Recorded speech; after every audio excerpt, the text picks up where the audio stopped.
I will try one. I will try one. You have to at this point. I know, but You said you were on Tuesday. I- It's April 4th. I do. April 4th. No,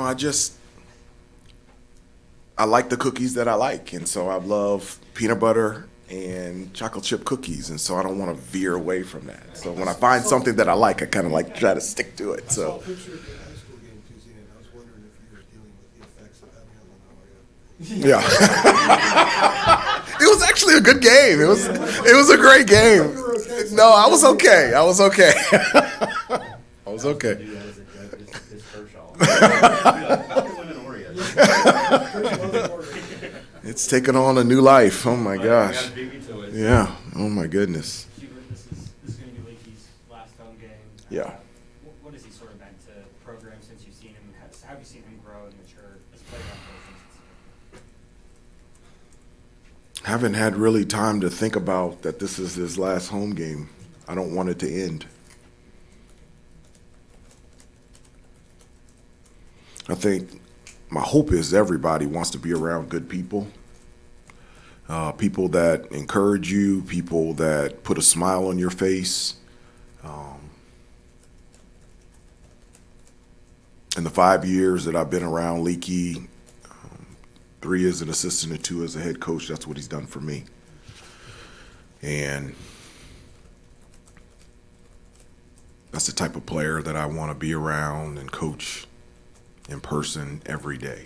And so to think that this is definitely going to be his last home game, thank you for asking me that. Now I'm starting to think about it and get emotional because I don't want it to end.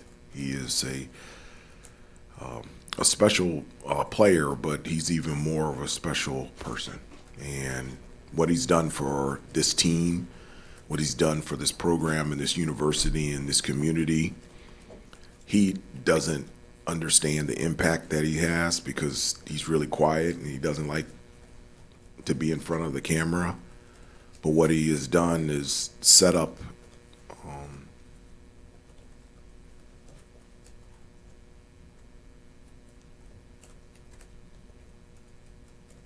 he's a cool dude. I'm going to miss him a lot.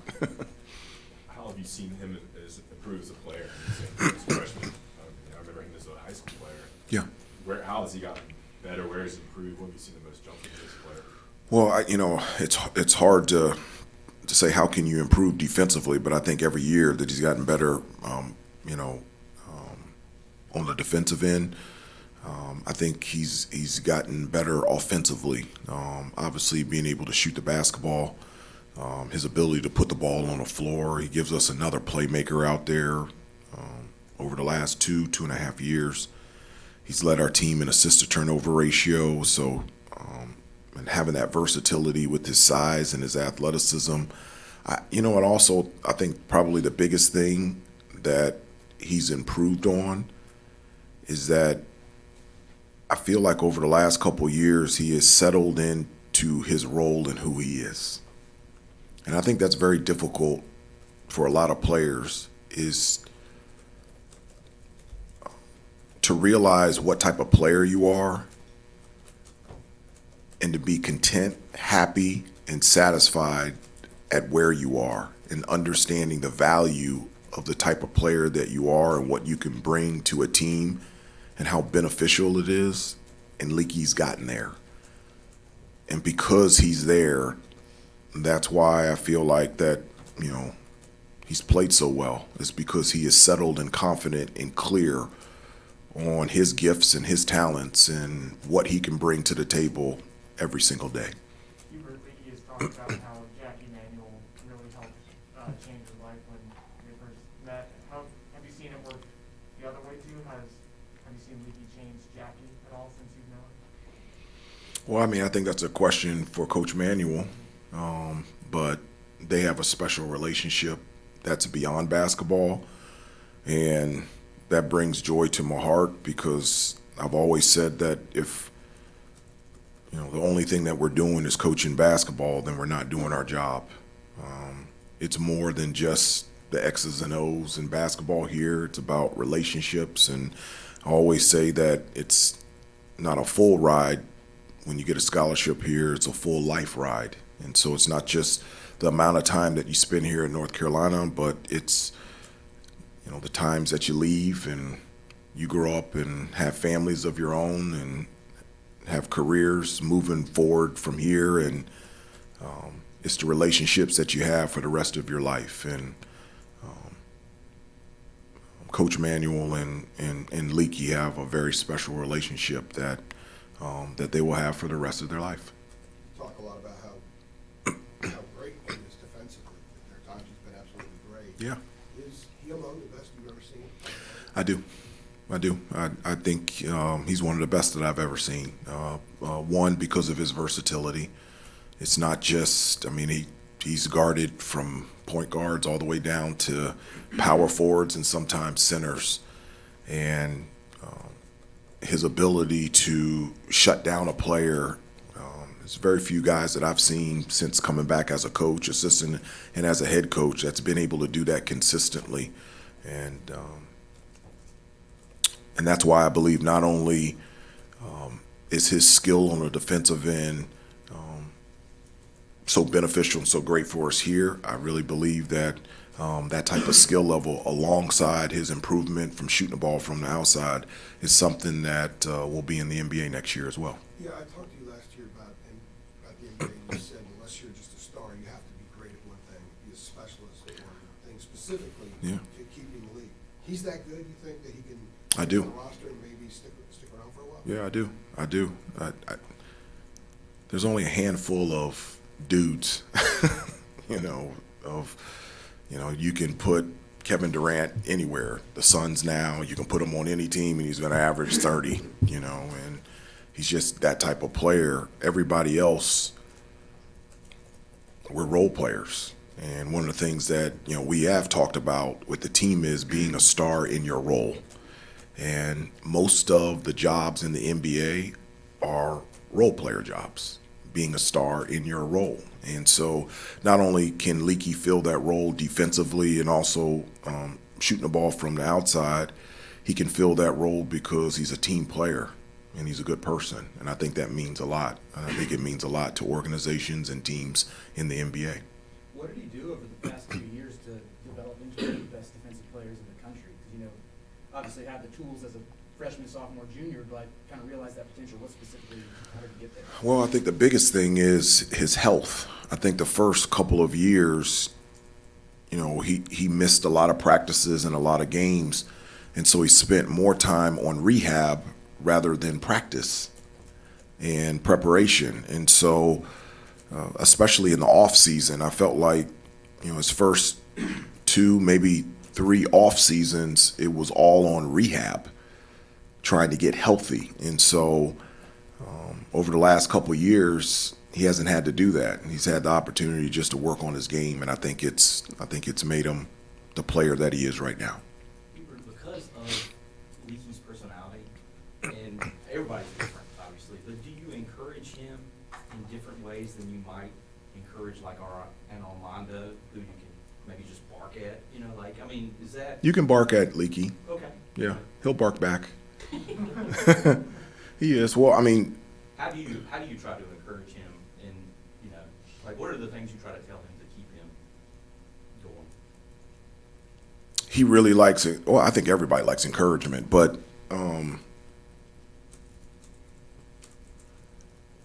I think telling him and communicating to him how valuable he is and how important he is to this team. And so,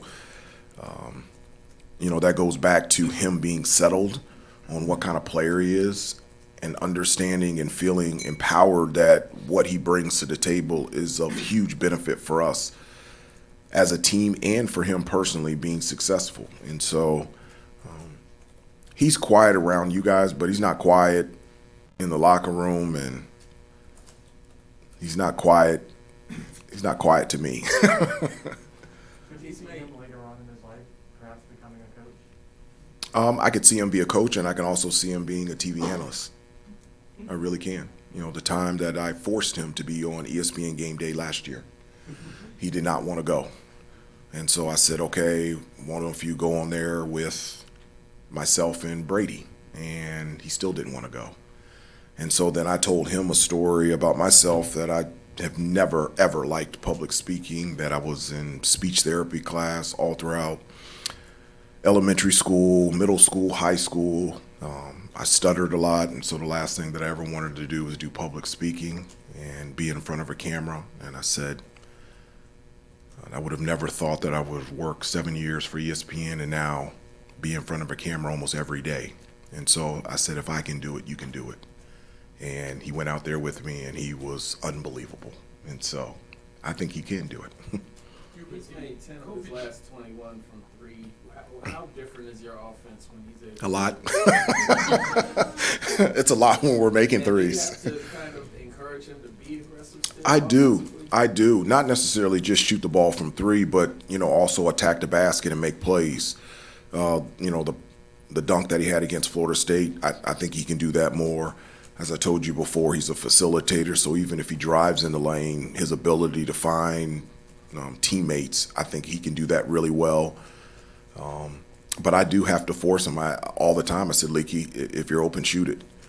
I also have been encouraging him to use his size and his length to be able to score in a post. There's a number of times he'll catch the ball, and they call it the mush move, where you post up from the perimeter and you just slowly mush the defender closer to the basket and be able to score. And I really think that he can be really good at that. And a lot of times he will settle for a fadeaway jump shot, and I tell him I wish I was 6'9" and athletic. I would try to dunk everything. So I encourage him to be aggressive on the offensive end because it helps us out a lot. And when he's knocking down threes as well as everybody else, as you guys can see, it really opens up our offense. From a style point perspective, I just like that double shot. Oh, It's okay. What did you say? I just said from a style point perspective, how'd you like what he did the other night? That It was nice. dunk. He enjoyed it. I did too. It was a surprise. And he hung on the rim a little bit, and I was like, get off the rim. But I don't know what it feels like to dunk that hard and to have my momentum take me a little bit and to swing. So I gave him the benefit of the doubt, but I love the dunk, and I was like, just let go of the rim. Just let go of the rim. So. Hubert, the COVID situation and the extra years made kind of college basketball kind of crazy the last 5 years, but on balance, you think that's been a blessing for players, obviously like Leaky and others, to get that extra year and make their, for him, it's obviously he's taken his college career to another level. Do you think so? Do you think it's been good for that group? I do think it's been good for that group, just giving them another opportunity to be able to compete at this level. I don't know where we would be without Leaky here. And so I'm so glad that, we have an opportunity that he would have an extra year to be able to be here, to be around our players and to be in this program. And so I think it's a huge not only benefit to him, but it's also a great benefit to others that are getting an extra year to be able to compete. And it makes a difference. It's having somebody on your team that is that experienced. It just makes a difference. And it doesn't matter. Somebody gave us a stat. We had a staff meeting, and they said of the top 100 recruits, there was only 17 that are averaging in double figures, and then the top 100 transfers and like 61 or 62 are averaging in double figures. So you're getting talented players that are experienced, that have been there before, and instantly make your team better. Was it okay that it was kind of crazy in recruiting and roster management? Was that okay with you? Well, there is roster management. That's a part, especially for the next couple of years. I think the last group that has that extra year is the junior class, and so it does. Giving these guys a fifth year or an extra year to be able to compete at the collegiate level, it has changed recruiting. I think that's why recruits are committing earlier. I think that's a huge reason, because spots are being taken. And I think a lot of coaches and a lot of programs are understanding the value of experience in a fifth-year senior.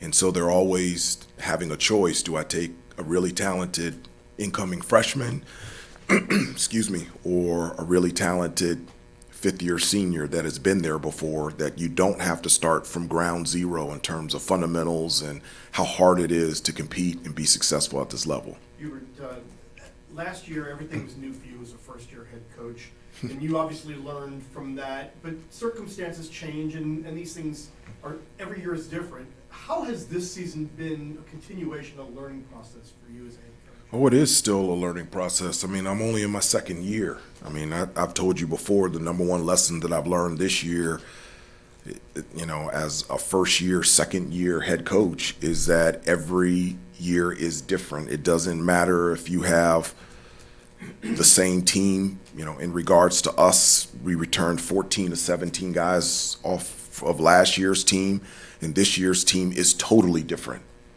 than last year's team. It's amazing. There's things that we did, there's plays that we ran last year that worked, and we tried this year with the same people, and it doesn't even work. There's things that we tried last year that just didn't click, and we tried this year, and it works. And so it is always a learning process. That's the position that I love to be in. I'm not perfect. I never have thought that I know it all, and I love being in a position of listening and learning, and that's where I am right now, and that's where I will be for the continuation of my career. When I played basketball, I was always learning, and I felt like that I can always improve and get better, and that's the same way that I feel here being the head coach here. Got time for two more questions. Last time you played Duke, you got to the line 3 times. I guess watching the film back and seeing how they defended the drives, Lively in particular, is there something maybe you noticed or implemented within these few practices to maybe attack Duke differently about, getting to the line? That's obviously a pretty big part of your guys' offense. Yeah, we do. I mean, it's a huge part of our offense to, 100% we want to attack the basket through post-penetration offensive rebounds. Guys like Derek Lively challenge that because not only is he a great shot blocker, he does a terrific job of altering shots, and he does it really well without fouling. And so we have to be persistent at still attacking the basket. We have to continue to attack the basket the same ways that we did in the first game, and also find some different ways that we can attack to make sure that we get consistent points in the paint and that we do get to the free throw line. It's just a big part of our offense. Our ability to get to the free throw line, because we're a good free throw shooting team, helps us out offensively, especially when on a particular game we're not shooting the ball as well as I want to from the perimeter. Along those lines, Hubert, Armando obviously had a rough night at FSU the other night, and it seemed like the size that they had bothered him a little bit. I know he got in foul trouble, but Duke has the size too with Lively. What do you think is key for him to rebound from not making a shot? Because you're not gonna be able to make 14 threes every night and weather them. I hope no. That'd be great. Chances are, you're exactly right. Chances. You need them. No, we need them. We need them to play well. We need them to be big. We do. I think Armando's always been really good when he catches the ball closer to the basket, when he has angles and being able to score and finish. I love him in transition, being able to look for him early in deep post catches and transition, try to get him on the move as opposed to just throwing to him on the block and letting him work. Also movement, out on the perimeter as well, because it's not just him going up against one defender. They've been loading up in the lane, so it's just very difficult for him to be able to get close to the basket. And so we've looked at it, we've talked about it, we've practiced, just different ways that we can get Armando established. But also, there's a will and a want to also. And all great players, defenses geared towards those great players. And those great players find a way to still be effective. And so whether you have this person on you or it's double teamed, it is what it is. Right. And you're going to have to go to work. But you're right. We need them on Saturday for us to be successful against Duke. Coach, thank you very much. Yeah, thank you. Thank you. Thank you. Thank you guys later. Can't wait.